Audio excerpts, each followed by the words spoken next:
Ladies and gentlemen, this is Ricky KEJ, And this is Stewart Copeland. and it was Ricky KEJ who actually made this record, brought me in just kind of as a guest performer, and once he opened that door, I came in like a carnivore, just banging stuff, twinkling stuff, but really, this album is by Ricky KEJ. That's just his humility. The album is Stewart Copeland, and and I'm just so grateful that I get to work with a person like Stewart Copeland and win a Grammy alongside him. As I said in my acceptance speech, that he's been my idol since my childhood, my musical idol, and and to get an opportunity to work with him, to even sit across the table and talk to him, it's just very, very surreal. So how did you get Stewart Copeland to participate on your project? So I had worked with Stewart Copeland in 2016 on a song, but we did not get to interact much because it was just through emails and through managers and things like that.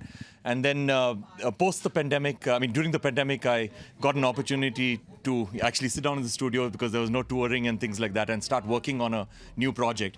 And then I really wanted to collaborate with Stewart. So through a common friend, I got in touch with him. I showcased him the music, and I told him that, do you want to collaborate with me on this album and co-write this album? And Stewart agreed, So you just have to ask your idol, and they will probably agree. Well, that's a great story. Yeah. What are you going to do to celebrate this evening? Job one is a cheeseburger.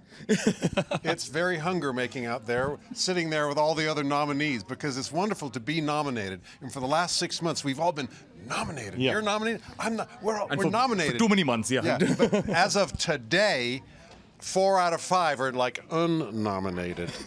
And was nominated doesn't quite have the same zing to it. The champagne isn't quite as cold. So we are very relieved as well as elated. And our hearts go to all of our colleagues, competitors, and because they made great work as well. We are humbled to be among them. Yeah. He always has such a great way with words, right, Ricky? You? He's got such a great way with words. Amazing. Yeah, I just want to sit and listen to him. Hey, let me ask you something else while we're here.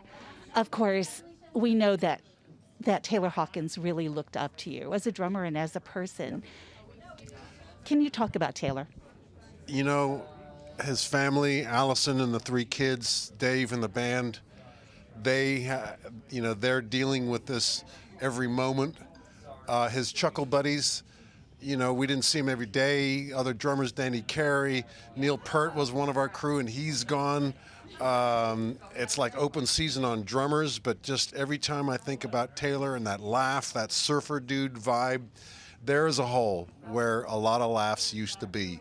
He was just a fun hang, and that is one hang that is no more. I'm just devastated by the loss.